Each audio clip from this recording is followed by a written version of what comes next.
Hari ini kita akan buat syuting satu video promo branding untuk menyebarkan maklumat tentang apa yang Smart Selangor telah lakukan untuk rakyat Selangor, which is untuk memudahkan rakyat Selangor untuk membuat, actually nak buat aduan lah kepada pihak berwajib supaya repair jalan apa semua. So kita tengah nak buat syuting tu hari ni. Hari ni is the second day of the shooting, akan melibatkan one of the public figure. Ya, itulah kita nak buat hari ni.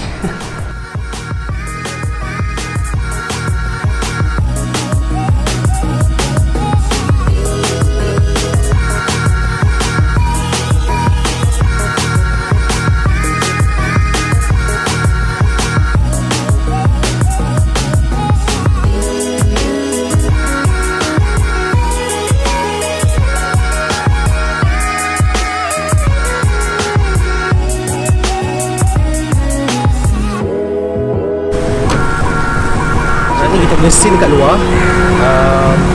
ada scene Sam memandu kereta. Jadi is the scene yang bila dah langgar lubang, kereta berhenti kat tepi.